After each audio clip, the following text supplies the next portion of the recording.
What is up, everyone? JD here. Hope you're all doing well today. You can see I got the mat out here, so we're going to be doing a little knife mod. Now, I did already anodize this once before, but I have something I want to try with this one. So I have some stuff here where I'm going to be putting down some nail polish and using that to take the nail polish off. I'm going to be trying to do a little bit of a design here and different colors of ano on here, and that's going to require me to strip this one. There are a bunch of videos that I have out there. What I'll be using is Winks to strip it. I'll be using Mother's Mag Polish Cleaner to polish it back up to get a little bit of reflectivity. Plus, I really don't like the way this looks blotchy. I'm not quite sure why it's so blotchy. So I'm hoping that I'll be able to clean that up as part of this process. And the tools that I'm using, WeHa Bits. I have the CRKT driver here made by Scout Tool, very affordable with internal storage. And I also have this sub $100 driver also made by Scout Tool that they anodized in Blurple. So that's all the hardware. Pick your poison for grease. I do like hops. I use their applicator and gun oil because if it's safe for a high heat weapon that is moving at a high rate of speed, I trust it on my knives. But of course, there are other options out there. If you're doing food prep, there's like mineral oil type based lubes that you can do that are safe for food prep. I'm not going to sit here and do this entire video as a tutorial. I'm going to time lapse everything that I'm doing because I do have those other videos out there. Having said that, you have T8 for the pivot, you have T6s for the pocket clip, and I believe also T8 for the hardware. Yeah, T8 for the hardware. So I'm gonna go ahead and get started with the disassembly. I'll bring it over back to the mat once I've disassembled and winksed it so that you can see that, and then I'll bring it over and show it to you after I've done the polish. You can see what that looks like, and then I'll show you the prep and I'll show you the results. That way you're just getting everything in stages. I know I said I was going to time lapse it, but I'm not even going to time lapse it. I'm just going to go ahead and do the results of each stage. So we will be right back. Okay, so we have had probably about 20 minutes or so lapse. I did go ahead and dip it in Winks and strip all of the anodizing off everything except for the original hardware. I'm going to leave that because I think that's going to be the accent color that I'm going to go with on these. So what we're going to be doing next is going ahead and attempting to prep these for the multicolor anodizing. So hopefully that's coming out good. You can see there are blemishes on the scales from the factory. I can't do anything about that. So I'm just going to do my best and prep and anodize. So we'll be back in just a minute. All right, everyone, we are back, and as you can see, I've cleared out everything here so we can take a look at the knife. Now, I was hoping for a little bit of a brighter color for the main color of the body. I like the colors of the stripes, but the body was a little bit more subdued than I had hoped. So this is my very first attempt at it, so keep that in mind. But here we go.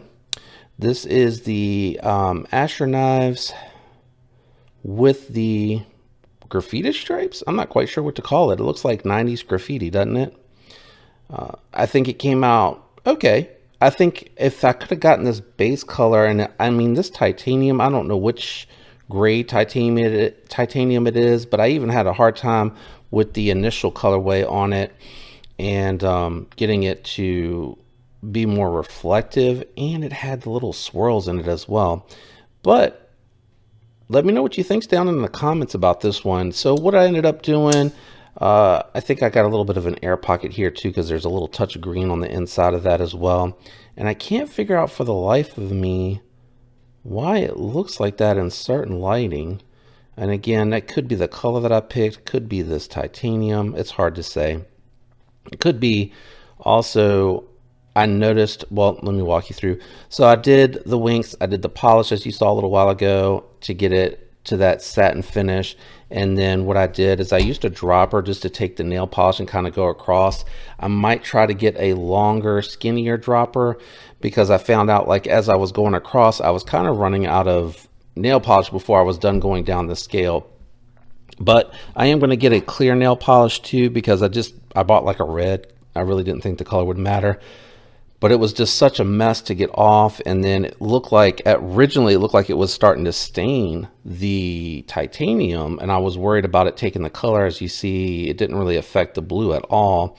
That came out really nice. And after I did the base coat of the green, then I came back and did the nail polish removal to get rid of the nail polish.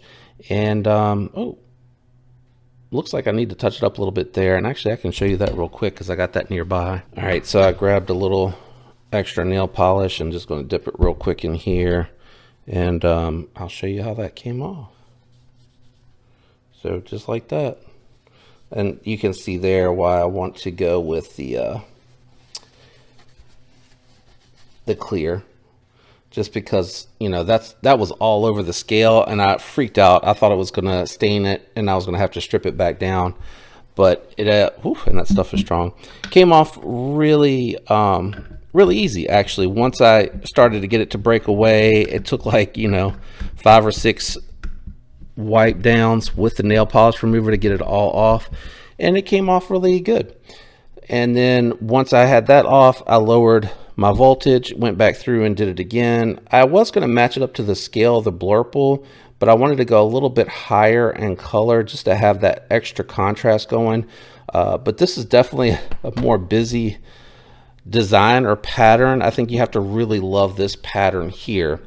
But that is the full 90s graffiti, for lack of a better description for this, that I decided to go with on this particular Anno job. So let me know again, just what did you think down in the comments below.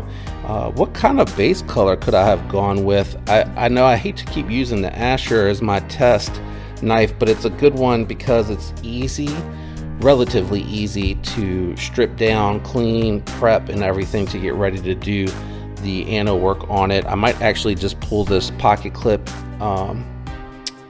Well, I think the pocket clip matches. I might just pull this little titanium tab here out and try to get it closer to that blue. I think it's a little bit more purple in there than I realized. And then no hardware. All the hardware is steel, so I couldn't do that. But it's still all matching up and everything like that. I think it came out pretty interesting. Definitely a little bit different. I know me, I like the solid colors a little bit more, but I want to see what you guys think. If you enjoyed today's video, do me a favor, leave a like. Consider subscribing if you're not already subscribed. Thanks to everyone out there that is already subscribed. I appreciate all the support. I hope all of you have a fantastic week. I love you guys. Peace.